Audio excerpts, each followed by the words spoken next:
Welcome back to All About Winning Daily Fantasy Sports. My name is Ty Patton. I first and foremost want to wish all of you a very happy and safe Thanksgiving from my family to yours. Draftkings has provided us with a 3-game slate to work with on Thanksgiving with several different contests, including a Showdown contest for each game. Excuse me. In this video, I will break down the second game of the day as the 8-3 Buffalo Bills visit the NFC East leading Dallas Cowboys, who come in with a 6-5 record. The Cowboys have been installed as a 6-point home favorite, and the game total is set at 46.5 points. This game has playoff implications for both teams as the Cowboys cling to a 1-game lead over the Philadelphia Eagles, and the Bills are 2 games behind the AFC East leading Patriots, but have a 2-game lead over all other teams in the AFC for a wild card spot. Before we dive into the particulars surrounding this game, I want to share some numbers that are fantasy relevant to the Showdown contest itself. Up to and including this past Monday night showdown between the Rams and Ravens, there have been 85 showdown contests. These showdown contests have an average winning score of 132.20. The average winning captain score is 42.76.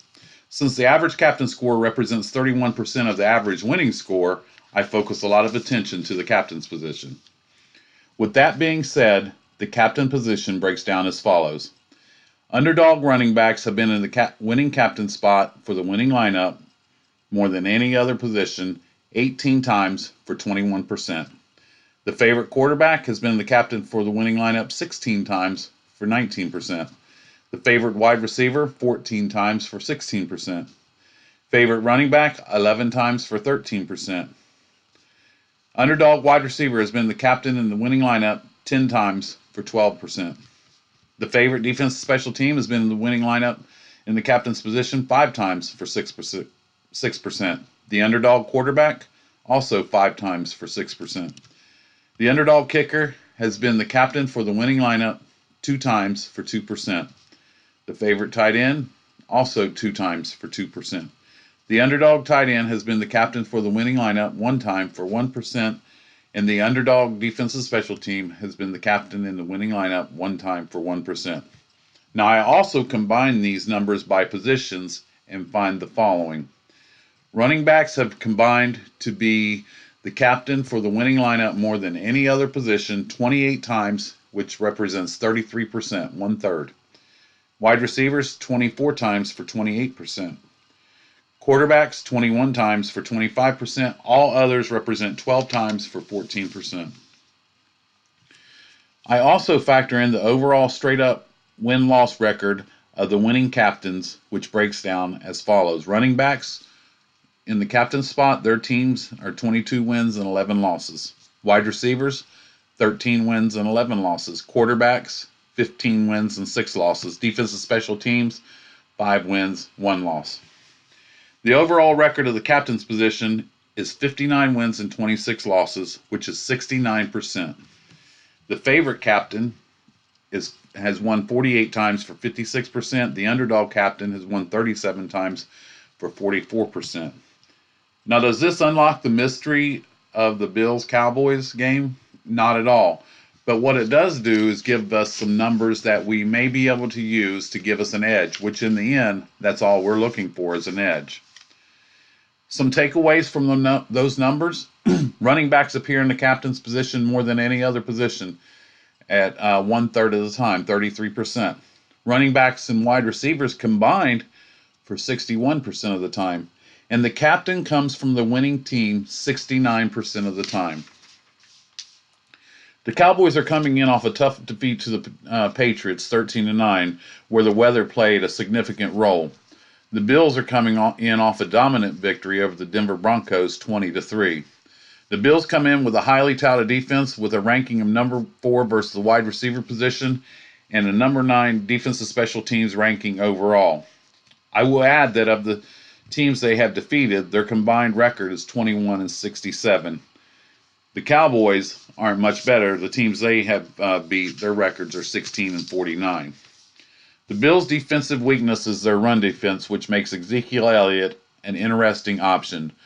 I will point out one of the Bills' 3 losses to the Eagles, where the Eagles' 3 running backs combined for 31 rushes, 176 yards, and 3 touchdowns, and added 4 receptions for 59 yards. These 3 running backs combined for a total of 56.50 fantasy points in that game, and it was a loss to the Eagles. Amari Cooper draws a difficult matchup versus Tre'Davious White, but the other matchups for Gallup and Cobb are very appealing, and Dak has been nothing short of consistent, averaging 312 yards per game. The Bills will probably find success getting Singletary involved as a pass catcher out of the backfield. That's one of the Cowboys' weaknesses, as well as defending the tight end position. So Knox or Croft should have a significant role in this game. Allen does like to go to Brown over the top and Beasley slanting across the middle. So those are 2 other options that you may have. And another thing about Allen is he adds the rushing aspect to his game. Cowboys tend to have problems with those type of quarterbacks as well. And he'll take off, and he is the 3rd leading rusher out of quarterbacks in the NFL. Significantly behind Lamar Jackson, I might add. When I build my Showdown lineups, I like to take a stand. Who do I think is going to win?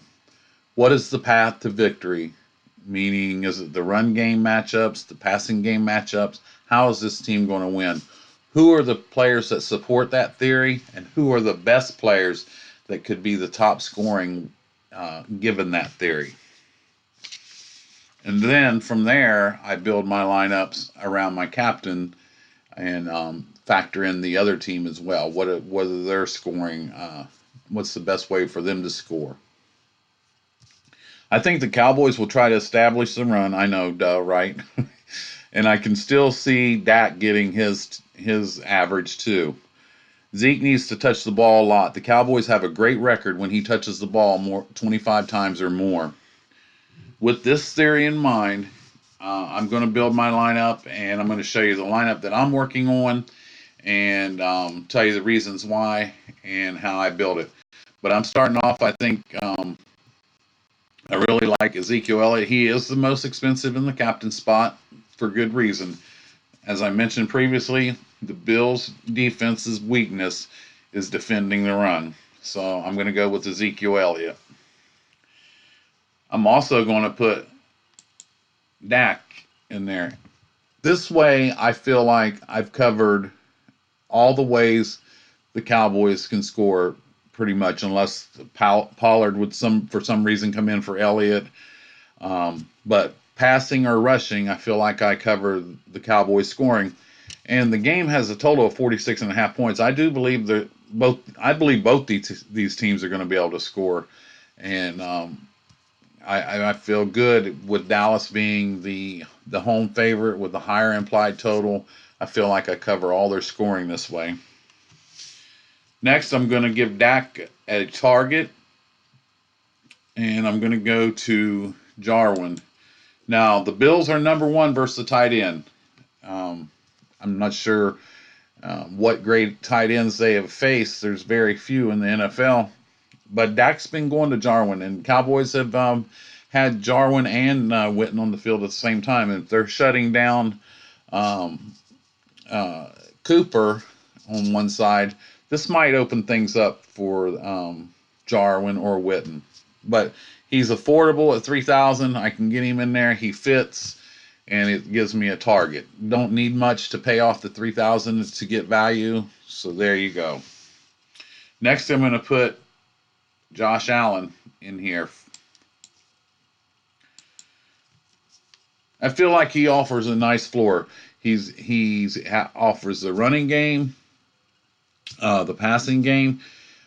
He's known to turn the ball over here lately. Last 3 games, I don't think he's turned the ball over at all. We can actually check that. I was pretty sure I read that about him. Game log, Josh Allen. See, Denver he threw. I'm sorry, Denver he threw 1 interception, but he hadn't thrown an interception since week 5. So he hadn't thrown an interception since week 5 until last week against Denver. And against Washington, he did have 2 fumbles. guess from running a lot. In the Cleveland game in Week 10, he had a fumble. Washington, he had 2 fumbles. He had 3 fumbles in that loss to Philadelphia. So that, when I gave you the statistics from that Philadelphia game, that their running backs probably got really involved because they were getting short field a lot, and they didn't have to pass the ball around. I think in that game, Wentz actually only threw for 172 yards. But I like Allen's chances here. He does like to throw the deep ball to Brown, and as I mentioned, underneath to Beasley. He likes to get his tight ends involved, and that's a weakness of the Cowboys, which brings me to my next pick, which is Dawson Knox. Knox has been, last week, let's go to the game log. Last week he only had 2 targets for 11 yards, but he's had 3 for 33. Against Cleveland, he had 6 for 55. So, and this is a weakness of the Cowboys. They are number 28 versus the tight end position. So I have both quarterbacks with both tight ends, and that's going to leave me 4,400.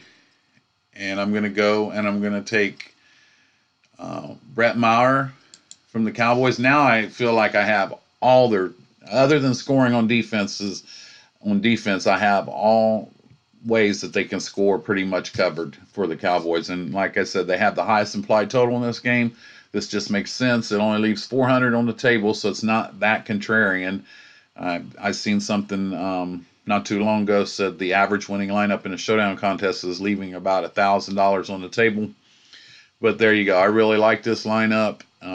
If I was going to move anything around, I might take a flyer, maybe take Knox out, and maybe put this guy down here, McKenzie. He's the number 3 wide receiver. He's only $1,000 in this game. That leaves 3,800. If I took Maher out, I could actually get up to someone like almost get to Gallup, but I could get Cobb, which he's been getting targeted a ton. And if they shut down Cooper, that could funnel targets to Cobb and Gallup. Gallup and Cobb have really good matchups in this game. It's the Tre'Davious White on Cooper that's real iffy. Cooper last year on Thanksgiving Day don't have anything to do with this game. Against Washington, he had 200 yards receiving. Zeke got his in too. He had over 100 yards rushing in that game. So I won't say that Cooper's matchup proof. He had a bad game against New England, but there were no receivers that really had great games in that game. I mean, with the weather and all that but he does play better at home, so he could test White, and I'm not sure if White will shadow him if they play that way, but Dallas if they could get him moving around, they might be able to free him up. So that's just another way of doing it. Now this way in particular is only left 200 on the table, so with Elliott in the captain spot and the most expensive, it does make you build in certain ways, but I will have my share of him in the captain spot. Now, as I always do, I like to utilize an optimizer, and I take the player, whether it's Showdown or a main slate building, I take the players that I'm interested in.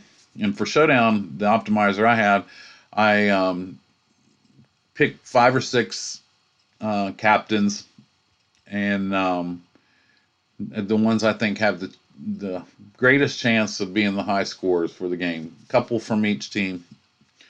And then I set the minimum maximum exposures for the other players in the flex positions, usually around the same amount. The guys that I have in the captain spot, I boost their exposure up in the flex spot, because those are obviously the guys that I want to have the most exposure to, whether it be in the captain spot or the flex. I utilize just a few rules. Usually if I have a quarterback in the captain spot, I want to have 2 targets in the flex spot. if I have a wide receiver in the captain spot, I like to have a quarterback in the flex spot. Now, in the previous game, the Chicago-Detroit game, I didn't take that stance. It's a little bit different for me, and we'll see how that works out tomorrow. But I generally like to do that because the only way that wide receiver is going to go off is if that quarterback throws the ball to him. And I just build like that, and I let it go. I set it for 150.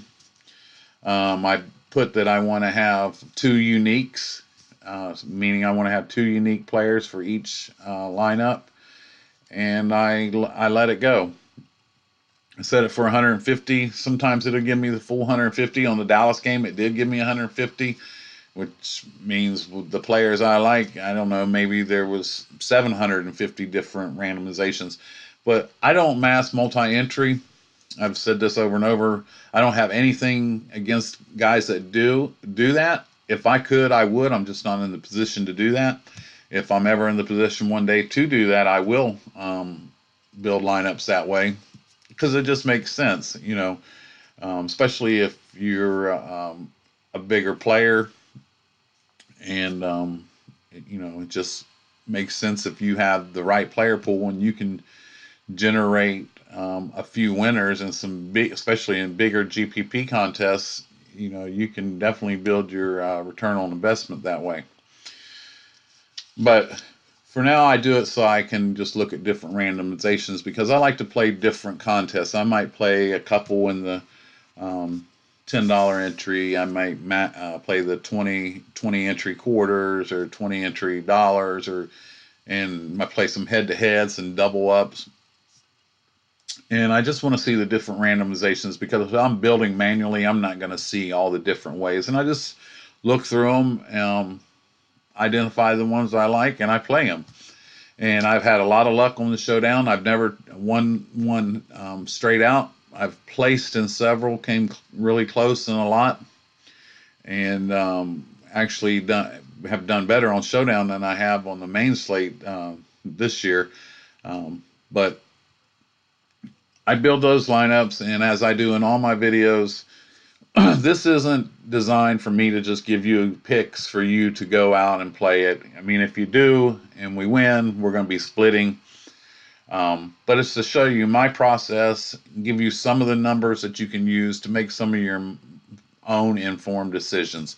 But I always show you what the optimizer spit out. And this was the first lineup that it gave me. Zeke Elliott. Oh, hold on a second. Zeke Elliott in the captain spot. It had that Isaiah McKenzie.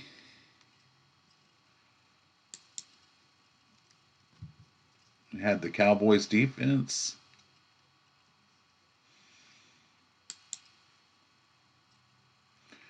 It had Singletary, which I do like Singletary in this game. I think he's a matchup problem for the Cowboys. And I'm saying this, like I said, Singletary is a matchup problem for the Cowboys. I'm a Dallas Cowboy fan, been a Dallas Cowboy fan since 1977. But when it comes to the bankroll, I have no problem being unbiased.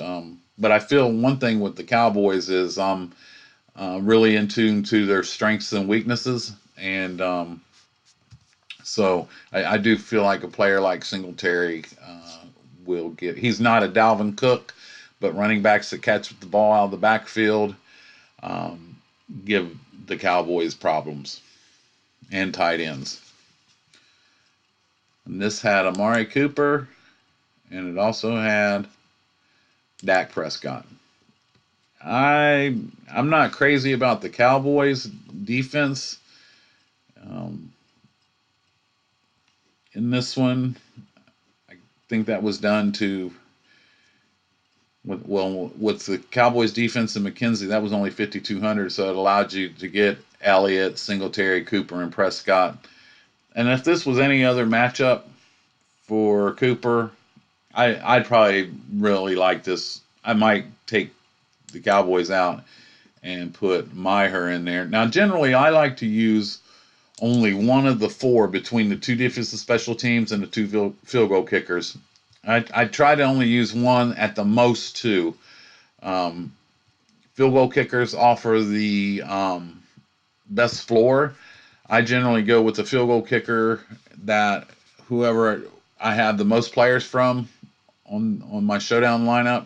I generally will use their kicker or the home kicker or the favorite kicker. Obviously, they're implied to score more points. So, and if I believe they're going to win the game, it just makes sense to take their field goal kicker.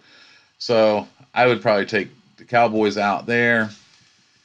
And but again, this was the optimizers lineup. And sometimes I do this. I'll look at an optimized lineup and I'll put my own spin on it. Not that I'm always right, and there have been times where I wish I hadn't changed it. If you took Cooper out, you could actually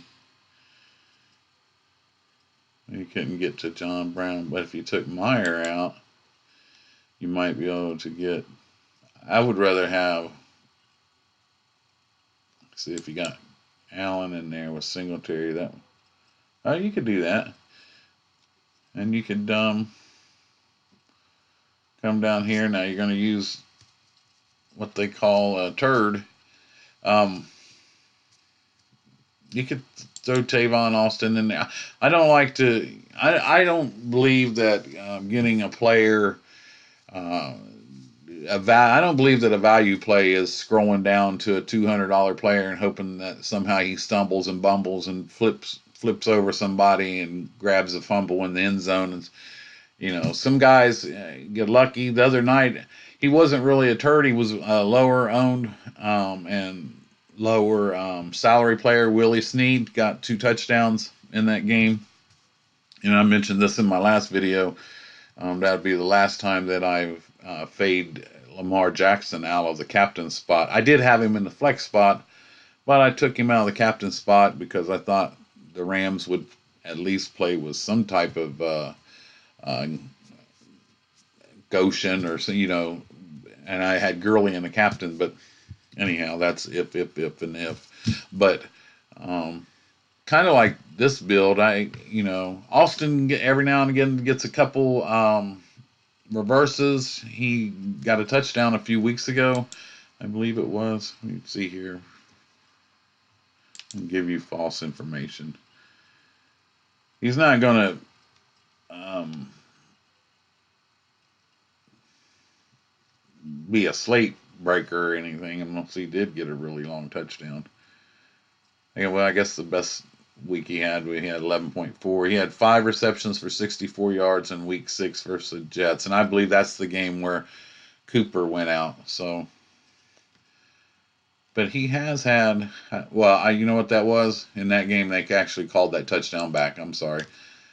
So that's kind of really going a little bit too deep for me, but that's just putting a different spin on what the optimized did leave 1,600 on the table, which that's good. This could be considered somewhat contrarian. You got both quarterbacks, got both starting running backs, so it's an interesting lineup.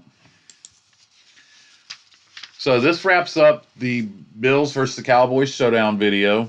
I want to thank you guys for joining me. I encourage you to please drop any opinions or comments that you may have below. Please share this video, like it, subscribe if you're not already a subscriber, and hit that notification bell so you get notified when my next video posts. Don't forget to check the injury report tomorrow, which will be at 3 p.m. for this game, the Bills and Cowboys game. Again, I want to wish you guys a happy Thanksgiving. Good luck tomorrow. I'll be back soon to do the third game tomorrow, which is the New Orleans Saints versus Atlanta Falcons. And I'll get that out to you probably tomorrow morning. But again, thanks again for joining me. My name is Ty Patton. This is all about winning daily fantasy sports, and I'll see you again real soon.